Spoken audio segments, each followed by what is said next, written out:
investment firm specializing in fast growth technology and media ventures. Nimrod has 10 years experience in startups and technology investments. He believes in the important role that investors play in supporting and instilling confidence in the startup community. Apart from capital contribution, the exchange of knowledge is vital in increasing the odds of success. The mission of Plus Ventures is to help great entrepreneurs create great companies. With that said, please help me in welcoming my next guest, Nimrod Cohen.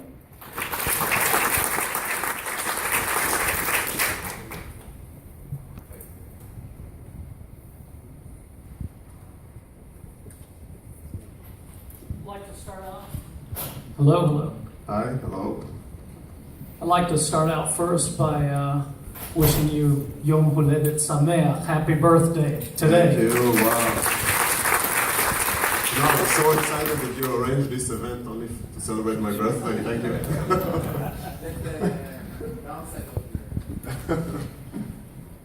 Back in the 90s, during the dot-com boom, I built what was considered one of the top 5 ISPs, internet service providers in the country. And around 98, I started getting offers for the company and acquisition attempts. It was my largest sell and exit at that time. But I remember thinking, when do you exit? When is a good time to exit? And that time happened to be one day I was looking at the PE ratio of Yahoo, who was the search engine at the time, and it was at 1,000, meaning 1,000 years of earnings was its price valuation. How do you know when to get out and when to take the exit? That's a good one. Well, if you excuse me, I have to tell you a little story, okay? Because I see so many people around here and I'm so excited. I was invited to speak in a European country a couple of months ago. And when I got on the stage, I noticed there's only one guy at the audience. And I'm like, okay, if it's only me and you, we don't need the slides, right? We can go and have a beer or something. And he was like, I'd like to, but I'm the next speaker.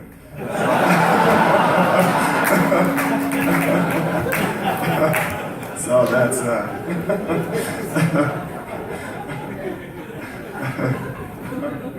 yeah, so great to see all of you. Well, I'll try to be more serious now. I think it's all about risk management.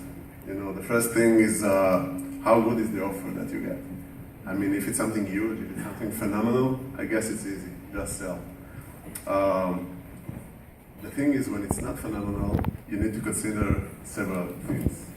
I think I divided it into 2 aspects. The first one is the internal status of your company, and the second one is the external status of the environment, of the ecosystem, of the industry that you're at.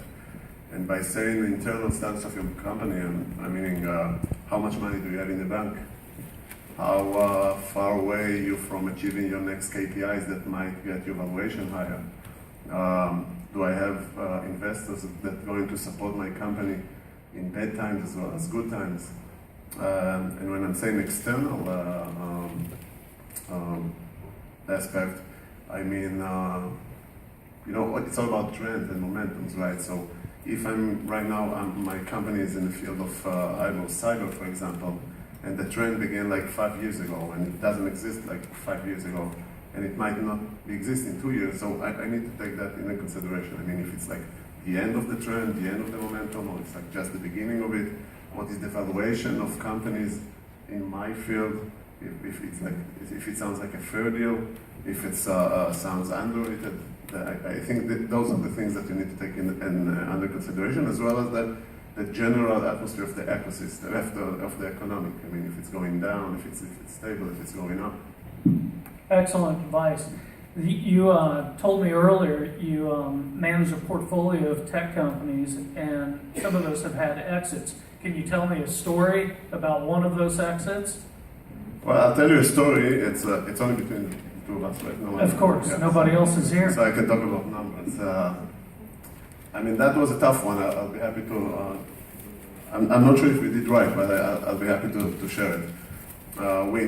We are an early stage investors, okay? Usually we're the first investors when the valuation is very low and the risk is extremely high.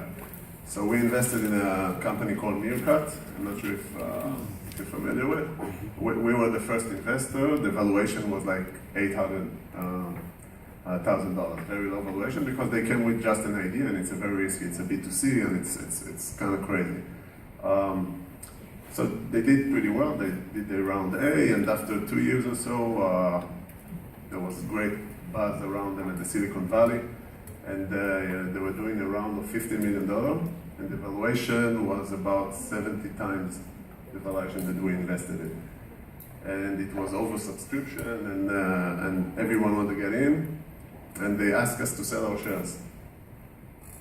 Now that's a tough one, right? I mean, what do you guys think we needed to do? To share, to stay? Let's poll the audience. Yeah, I mean, what would you do? Raise your hand. And I give you some more information, okay? It's the type of company that it's 1 or 0, okay? If it's booming, it's $1 billion company, and if not, it's nothing. It's a B2C game, it's $1 billion or nothing. We invested, the valuation was less than 1 million. After 2 years, the valuation was 70 times or 65 times the valuation that we invested. What should we do? Sell. Raise your hand if you'd sell the company, take the money, and go. Okay, how many would hold on and ride it out? There are people that raise their hand twice. I mean, What did you do? actually, we raised our hand twice because we sold half. Somebody in the front row said that. So I think that's an example of not a clear-cut situation, and honestly, most of our lives as investors is not a clear-cut situation. I mean, the clear-cut situations are like, I don't know, just once in a while. Most of the times it's tough to see. How are we doing time-wise? What happened to that company? Died. No, okay. Actually, they were head-to-head with Periscope that Twitter decided to acquire in a nice deal, and they will keep going for a while. They still have enough money, and we're just trying not to disturb them. They're good guys. They decide to use the money and to think of another direction, and I'm sure you're going to hear about the new direction soon because they are like, actually the reason that we invested in a B2C company in the early stage, that's like crazy. That's like, I don't know, that wasn't playing poker, okay? It's because of the team. They are great and they're thinking outside the box and then they're going to do it again. Nimrod, Israel has more NASDAQ-listed companies than any other country outside the U.S., more than all of Europe, India, Japan, and China combined. How does the country the size of New Jersey end up with the second highest concentration of startups in the world? And what can we learn from Israel's global success? It's because we're Jewish.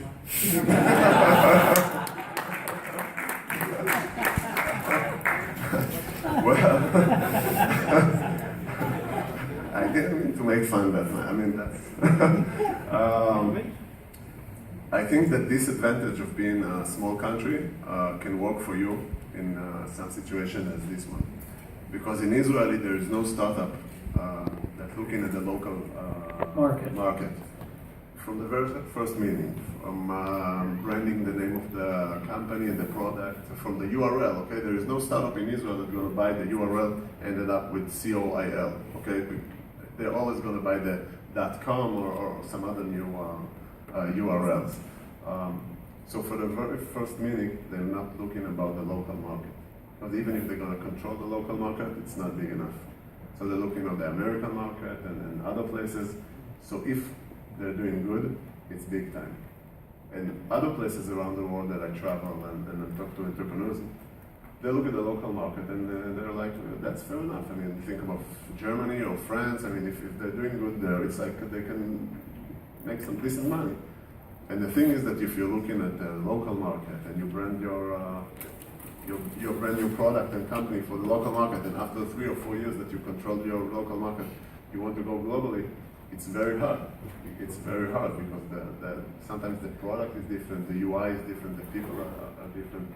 It's very hard after you focus on your local market to expand to the international market. And I think that's one of the reasons why Israel is a small country, but I look globally. So I think that's just one of the reasons. I mean, there are many reasons. It started from the army, it started from, I think, that what we learn and how we grew up is like we have to be innovative. We just have to be innovative. If you won't be innovative, we'll probably die, okay? And we can't miss. We can't do our best and okay, that's okay. We just can't miss. This is how we grow up. This is how they teach us. Just can't miss. So that and the special units that we have in the army and the academic and the support of the government and some other stuff like, you know, in Israel, if you work for the government or for Microsoft, your friends and family are going to tell you, you're wasting your time. Why don't you create your own company? And in most other places in the world, if you work for the government or for Microsoft and you're going to leave your job and start a startup, your father going to kill you. It's the Jewish guilt. Exactly. I think we're out of time. Thank you very much. Happy birthday.